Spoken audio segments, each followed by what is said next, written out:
Hi, my golf friend, and welcome back to Above Par. Hope you're having an amazing week. And I wanted to share with you the second part of my interview with Yoonhee Kim. Last week, I had an interview just with her. We talked about, she's a tour player. We talked about what we work on in the mental game relative to her golf as a tour player, what she thinks about, what she focuses on. And then this part of that interview was the Q&A section. This is where members of my academy got to ask her questions, and I thought they were really insightful and useful questions that I know my group got a lot out of it, and I wanted to share the Q&A section with you on questions they had for a tour player, on what she focuses on, what she works on, what she finds important, and how she manages her mind out on the golf course. So without further ado, here's the second part of my interview with Yoonhee Kim.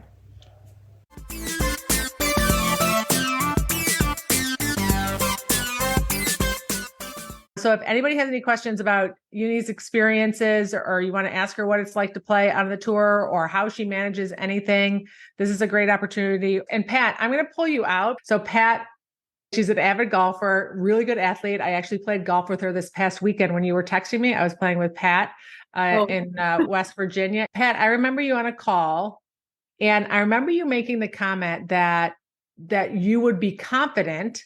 Like confidence would be yours to be had if you got your handicap down to that level. Like you couldn't imagine that someone would lack confidence or have any fear. You thought it only was something that you experienced at your level.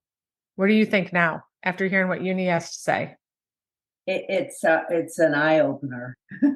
Yeah, it's pretty amazing to realize that that level of player has the same issues that my level experiences.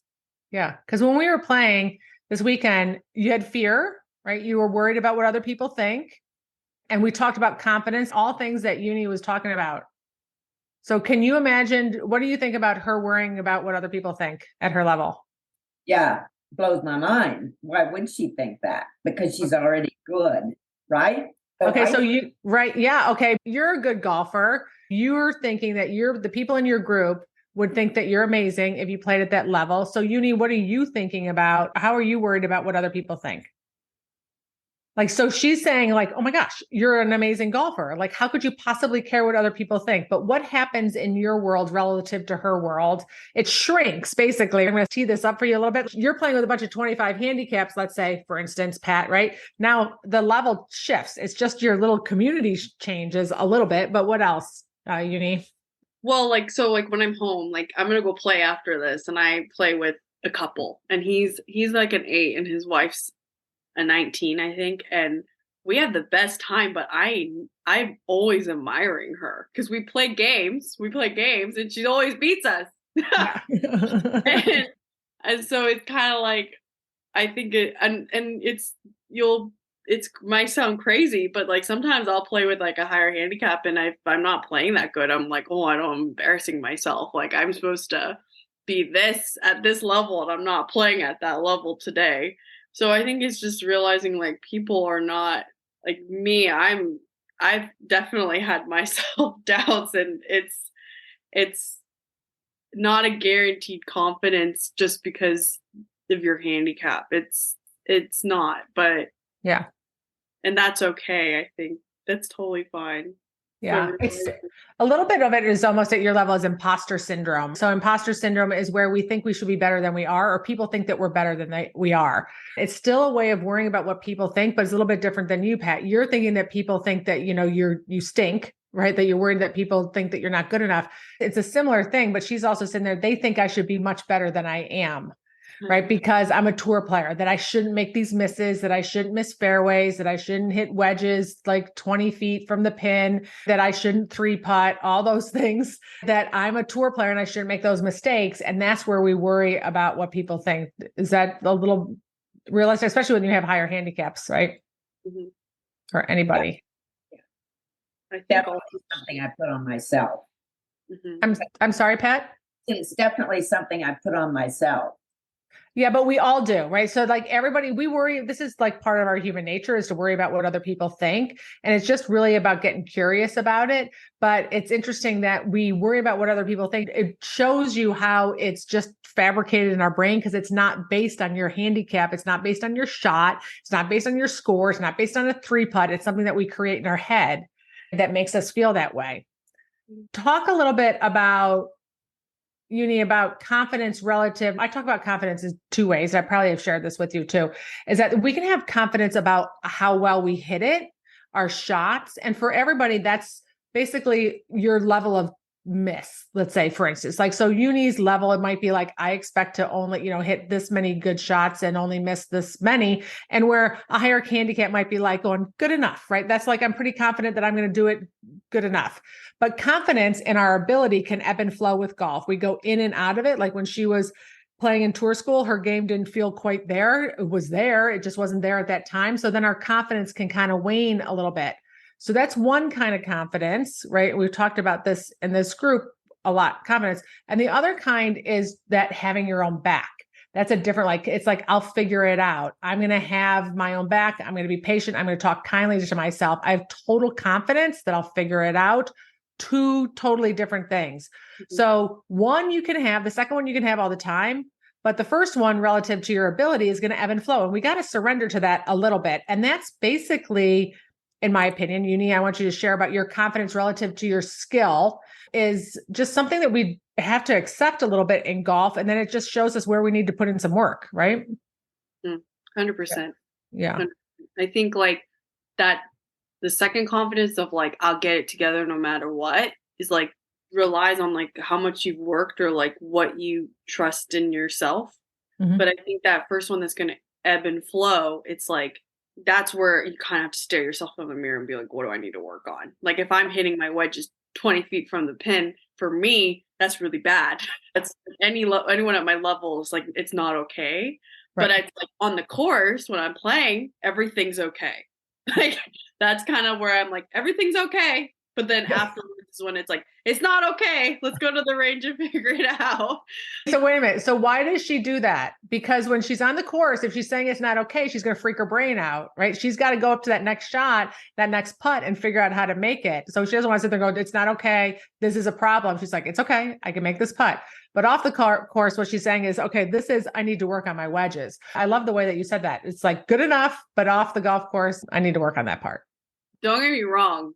I've had hissy fits on the course and I've been like, it's not okay. This is like not okay. I've had hissy fits and like realized like it does not help me at all. That doesn't help. So it's almost like it's Kathy and I've talked about, I can't fight with reality. I've hit the shot. Like a thing for a tour player for me, getting a bogey on a par 5, I want to lose it sometimes. Like it's just because par 5s are where we, like they say statistically a tour player has to score. Yeah. Like that's, so like, sometimes in the beginning of the season, I was putting so much pressure on myself. Like, how could you do this? What's wrong with you? How could you get a bogey? But it's like, I'm human. I'm going to make mistakes and that's like totally fine. And then something that like, I have to say before I forget it, Kathy was like, that Pat said that kind of made me think was like, when I played with the LPGA girl and I was really struggling with like, oh my gosh, I don't want to embarrass myself. Kathy and I had a really good conversation about how I think you asked me if I don't know if it was perfectionist or like what the word was, but I almost was trying to control what someone else was trying to think of me. And it's like, I can't control what anyone else thinks of me. Like I could be so nice to someone, they could not like me, or I could be kind of not nice and they could really like me. Like you never know like what someone's going to think of you. Like you can't control what someone else is going to think of you. And I think that really helped me get like a different perspective because I do think I care in general in my life. Like I want people to like me, of course. So that kind of changed my perspective of like on the course, like I can't control what like other people think of me. Like I might just rub someone the wrong way. You're like, I don't know, like without thinking of it. So yeah, you could hit your wedge like 4 feet and they could sit there and go like, she doesn't hit it close enough. Like we don't know what is in people's brains at any given moment, right? So the only thing that we can control is our thoughts about ourselves at any given moment in time. It is a little bit of a battle and I'm not going to say battle. It is an awareness that our brain is going to do it. So when it does it, when it goes and it's like, oh, I'm worried about what they think, we just put it in check and bring it back around, because that's what our brains like to do, is we compare ourselves to other people and we do kind of project into their heads what they're thinking. But I also say that what we project into someone's head and what they're thinking is what we are thinking about ourselves. So that's always good intel and some work to do. So, all right. Thanks, Pat, for that. Karen. Yes, I have a couple questions. The first one, I'd like to follow up on the hissy fit, the hissy fit comment. What tools, tips, techniques do you use? Because it sounds like maybe anger and disappointment, or maybe some emotions you're feeling at the time. Well, how do you pivot? I think it's for before I started talking to Kathy, I wouldn't pivot. I would Okay. it would be like bogey, bogey, bogey, bogey. And then I like started talking to Kathy, and it was like that awareness of like, this is not being angry and like being so hard on myself does not help me at all. And it's also, I'm also lucky, like I have my mom on the back. So sometimes she'll like tell me like, you're doing it, like you're getting in your own way. And like, it's not good. You got to breathe. So I started breathing, and then I started saying things out loud without being self-deprecating. I think sometimes I think I would be like, you suck. I'd say things like, you suck, like what the heck's wrong with you, like, and those things like don't help at all. So it was pivoting into being like, it's okay, realizing like if I go down this road it's not going to be good, but if I just like kind of say it's okay right now, I'll make it work, and then like analyze it later, it started to help a lot in that sense. Like, because you don't want your brain, it's like Kathy and I've talked about this a lot, is like you can't let your brain like think you're like in danger. And a lot of times I think when I'd get angry and disappointed, like all of a sudden I was in danger, because the next shot would be like, don't do it again, or don't do this again, and then I'd steer my next drive, or I'd do something. So it's like acknowledging and like realizing like and that's not like, that helps me. It might not help someone else, but certain sayings for me, I started saying things. I had like a note card that Kathy and I came up with of like everything that was going to help me calm down or like get to a state of calm, certain, confident. Can you share any of those thoughts with us? Oh yeah, let me like, I think one of them I literally was saying, I'm safe. I'm safe. Right. I'm safe. Like I had to keep saying it, or like I don't have my note. I should have brought my note card. I think another one was oh gosh, I can't, let me see if I can like, I'm safe. It was like a big one though for this. I have anxiety. I'm nervous.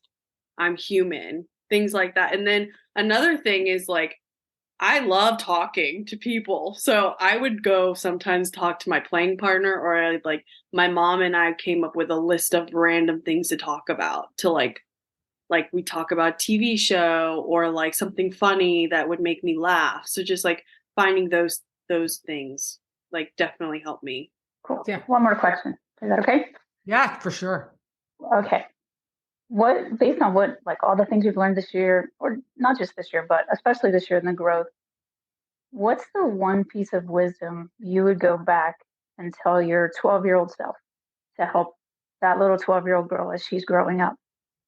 I think I'd tell my 12-year-old self, like, just enjoy it. I think like there was a really big part of like a couple years until like like even last year, I was not enjoying really what I was doing. It was just like so stressful. And it's like, have perspective and realize like you're playing golf, and even if you're not doing well, like you're playing golf. Like how lucky are you to like do that? And like I think ever since I've had that grateful mindset, it's changed the way I've looked at the game too, and how lucky I am to do this. So like be grateful and realize like enjoy it. Enjoy the time. This isn't going to be forever. I don't know what's going to happen tomorrow, but I can enjoy today.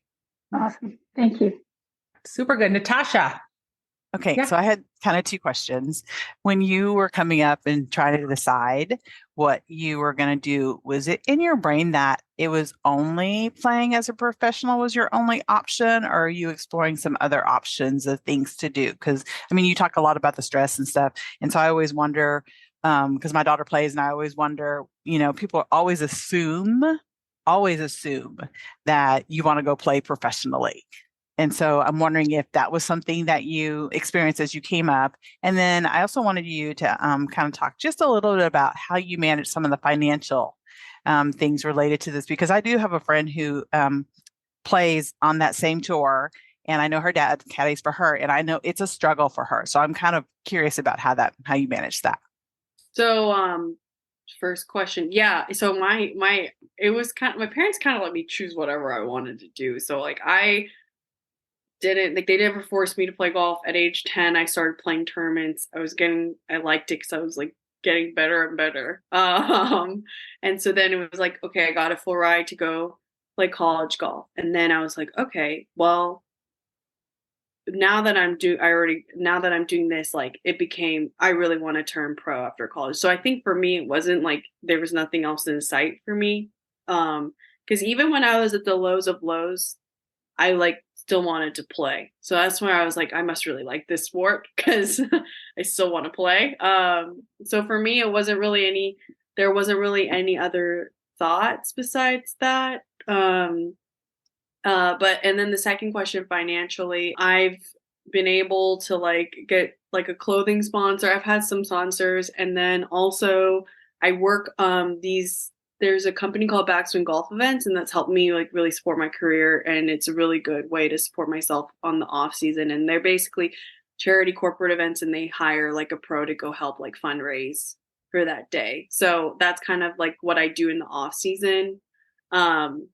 And I mean, I've been really fortunate. Like my golf course is basically like another sponsor. Like they help me, give me a free place to play. So I've been really lucky in the support I've gotten as well. I hope that answers the question. Yeah, Absolutely. Very good. Thank you. yeah. I think one of the things too that people don't understand, when I was teaching for a living, I'd watch people hit short game shots that like a flop shot, and they can't hit a flop shot. They should just be like bumping it up there. They could put it on the green and get it closer, right? And I know you've witnessed this too. And sometimes when you're playing, that's like the best shot to do. And my question to them, when you've played golf for a living, it's hard for amateurs to comprehend that each shot is money. Like every single decision you make is money. Like to me, it was like I used to think of it in a tank of gas. Like, okay, each shot was like a tank of gas. Now, I don't know how much it was divided, the breakdown, and so your decisions would be based on knowing that if you made a poor decision, or if you took a risky shot and it wasn't worth the reward, it could cost you money or a cut, or, your income, right? Just even to me, it was like getting to the next tournament. So I'd ask amateurs, I'm like, if I had to give you $1 million to get this ball on the green, what would you do? What's your smartest move at that moment? Which is a useful way of looking at, because nobody can really comprehend that really you only make money if you play well. And that in itself is stressful. And you can have a great year and come back out as, like I was telling somebody, it's very much like being an entrepreneur. It's like you run a business and you only you don't know the next year if you're going to have business again, right? You don't know if your game's going to be there or you're going to have your income. It's not like a regular professional athlete who has a salary. It's the most challenging part. That's why I think tour players, you have to be mentally strong because of those different pressures about playing. Each shot is money, especially once you make the cut. I want to ask you about that. There's like 2 stages when you're playing in a tournament, and you speak for yourself. But like the first stage is you want to make the cut, because if you make the cut, you're going to make money. So your brain goes to making the cut first, and then you start thinking about your placement a little bit. Does your mind go there?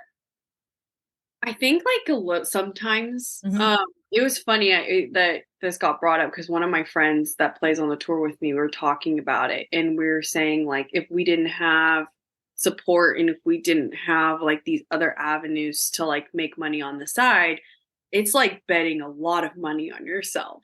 Yeah. It's like saying I'm going to put like this much money on myself. And like for girls who kind of don't do what I do necessarily and like work on the side, it's like you're betting a lot on yourself. So I can only imagine the amount of pressure that's on them.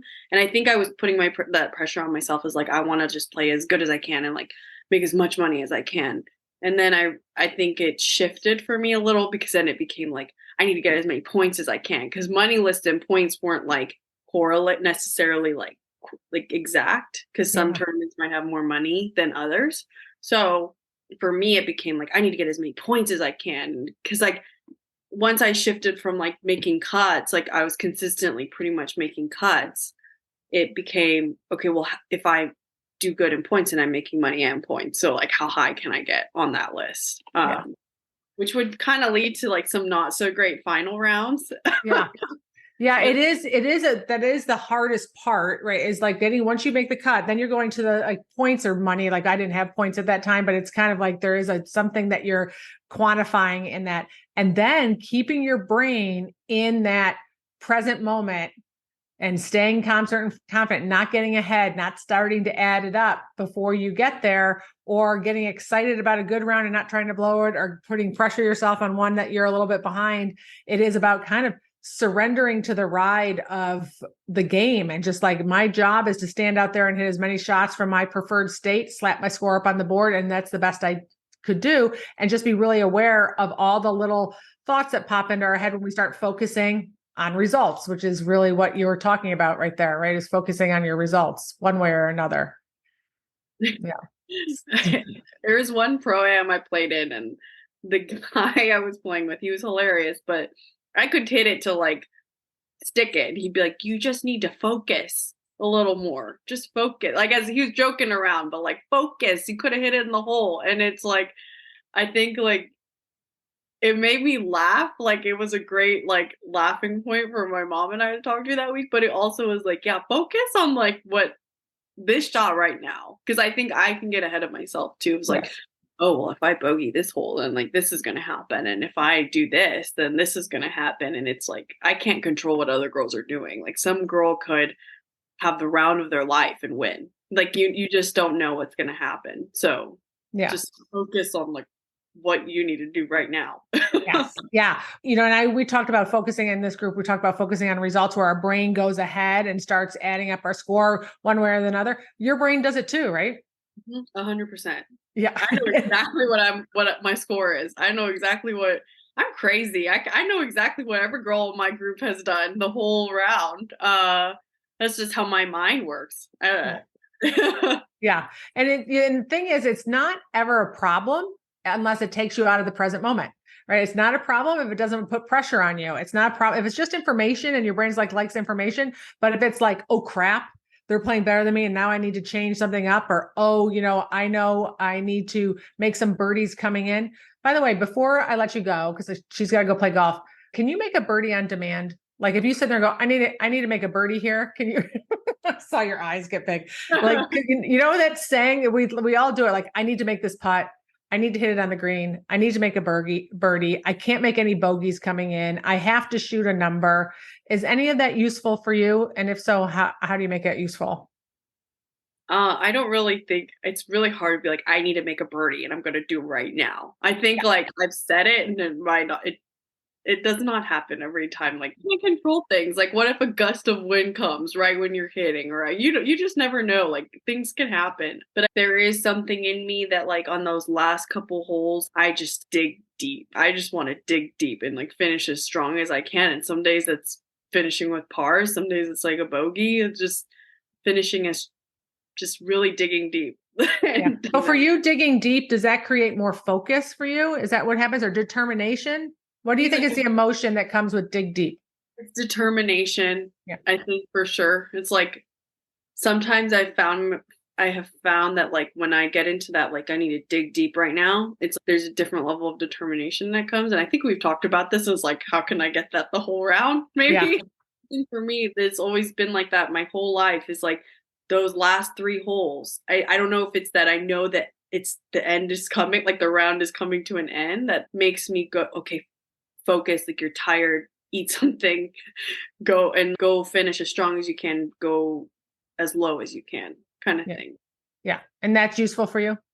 I think it's useful because I don't think I'm putting pressure on like, I have to do this. I think when it's pressure of I have to do this, then it could be bogey, bogey, bogey finish. But when it's like, okay, like let's just go as low as you can, it's not pressure. It's just, I'm going to try my best to finish strong, kind of. Yeah. And that is a perfect way to wrap this up, because that's what we talk about when we talk about pressure. Is most people don't perform well under pressure because that comes from I have to or I need to. So it's not pressure. It's flipping it and digging deep, as she says, and turning it into motivation and determination, where other people might feel pressure and then they can't perform well because pressure in our body doesn't allow us to swing freely and think clearly. So those moments are about figuring out how to pivot to determination versus pressure. And I think that does a little bit, that comes with practice and awareness and just seeing what works for you guys. But that's ultimately the goal. And I'm going to get you out of here right at 1:00, which is perfect. But Yoonhee, thank you so much for coming and joining us and sharing your experience. And I really appreciate it. Thank you all for showing up and asking her some questions. They were awesome questions. And I know I will be staying in touch with you, but everybody I'm sure here wishes you the best of a 2024. Thank you. It was nice to meet you all. I hope you got some nuggets. Yeah, I'm sure they did. Yeah. All right, Yoonhee, I'll let you go. Thank you so much. Everyone, thank you so much. Okay, I'll talk to you later, Kathy. Okay, sounds good. Bye.